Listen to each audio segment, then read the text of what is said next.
പ്രിയ സഹോദരങ്ങളെ, ഞാനൊരു വേദ പണ്ഡിതനല്ല. അതുകൊണ്ട് ഞാനൊരു വേദഭാഗം വായിച്ച് കേൾപ്പിക്കാം.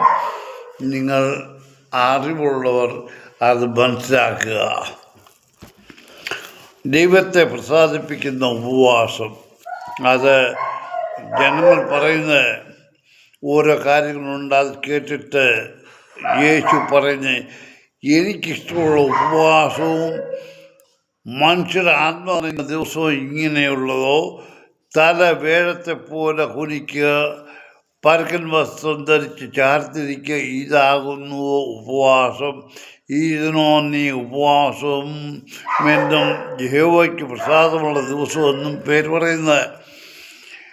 എന്നാൽ അന്യായ ബന്ധങ്ങൾ അഴിക്കുക, നുകത്തിൻ്റെ അമ്മിക്കയറുകൾ അഴിക്കുക, പീഡിതരെ സ്വതന്ത്രരായി വിട്ടയക്കുക, എല്ലാ നുകത്തെയും തകർക്കുക. ഇതല്ലയോ എനിക്ക് ഇഷ്ടമുള്ള ഉപവാസം? വിശപ്പുള്ളവനുമായി നിന്റെ അപ്പം പങ്കുവയ്ക്കുന്നതും പാർപ്പിടമില്ലാത്തത് നിന്റെ വീട്ടിൽ ചേർത്ത് കൊള്ളുന്നതും നഗ്നനെ കണ്ടാൽ അവനെ ഉടുപ്പിക്കുന്നതും നിന്റെ മാംസശക്തങ്ങളായിരിക്കുന്നവർക്ക് നിന്നെ തന്നെ മറയ്ക്കാതിരിക്കുന്നതും അല്ലയോ? അപ്പോൾ നിന്റെ വെളിച്ചം ഉഷസ് പോലെ പൊട്ടിപ്പുടരും, നിനക്ക് വളരെ വേഗത്തിൽ സൗഖ്യമാവും. നിനക്ക് മുമ്പായി നിൽക്കും യഹോവയുടെ മഹത്വം നിന്റെ പിൻപിൽ കാവലായിരിക്കും. അപ്പോൾ നീ വിളിക്കും, യഹോവ ഉത്തരവരുളും. നീ നിലവിളിക്കും, ഇതാ ഞാനെന്ന് അവൻ അരുളി ചെയ്യും. നൂക്കവും വിരൽ ചൂണ്ടുന്ന വഷളത്വവും സംസാരിക്കുന്നതും നിന്റെ നടുവിൽ നീക്കൾ കളയുമെങ്കിൽ, വിശപ്പുള്ളവനോട് നീ മനസ്സ് കാണിക്കുകയും കർഷകർ കഴിയുന്നവന് തൃപ്തി വരുത്തുകയും ചെയ്യുമെങ്കിൽ, നിന്റെ വെളിച്ചം ഇരുളുദിക്കും, നിന്റെ അന്ധകാരം മധ്യാഹ്നം പോലെയാവും. യഹോവ നിന്നെ എല്ലായ്പ്പോഴും അണിനിർത്തുകയും വരണ്ട നിലത്തിൽ നിന്റെ വിശപ്പടക്കി നിന്റെ അസ്ഥികൾ ബലപ്പെടുത്തുകയും ചെയ്യും. നീ നനവുള്ള തോട്ടം പോലെയും വെള്ളം പറ്റിപ്പോകാത്ത നീരുറവ പോലെയുമാവും.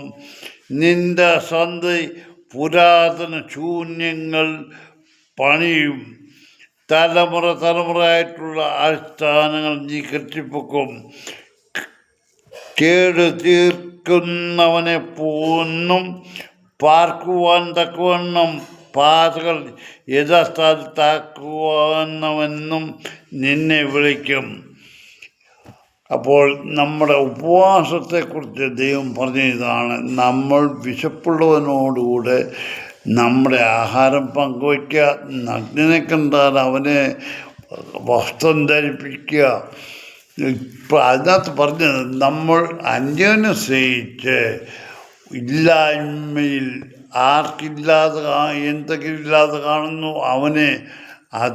അവനെ സഹായിക്കുക, കഷ്ടപ്പെടുന്നവനെ സഹായിക്കുക. ഇതൊക്കെയാണ് ഉപവാസം. ഇനി നമ്മളതല്ല, നമ്മൾ ഉപവാസവും പ്രാർത്ഥനയെന്നും പറഞ്ഞ് ഉപവാസം എന്തുവാ? ആഹാരം ഉപേക്ഷിച്ചോ? ശരി, നീ നൊയമ്പ് നോറ്റോ? എന്തിനു വേണ്ടിയിട്ടുള്ള നൊയമ്പ്? ഇതൊക്കെ ഞാൻ പിന്നീട് പറയാം. എന്നാലും നമ്മുടെ മനസ്സ് ശുദ്ധമല്ലെങ്കിൽ, മക്കളെ, ഇത് മനസ്സ് ശുദ്ധമല്ലാതെ നീ എന്ത് ചെയ്താലും അതിനൊരു പ്രയോജനവും നിനക്ക് കിട്ടത്തില്ല. നമ്മുടെ എല്ലാ മനസ്സിനെ പരിശോധിച്ചു അറിയുന്നവനാണ് സൃഷ്ടാവ്. ആ സൃഷ്ടാവിൻ്റെ മുൻപിൽ കാപട്യ വേഷം ധരിച്ചാൽ അത് നടക്കത്തില്ല. അത് മനസ്സിലായിക്കൊള്ളുക.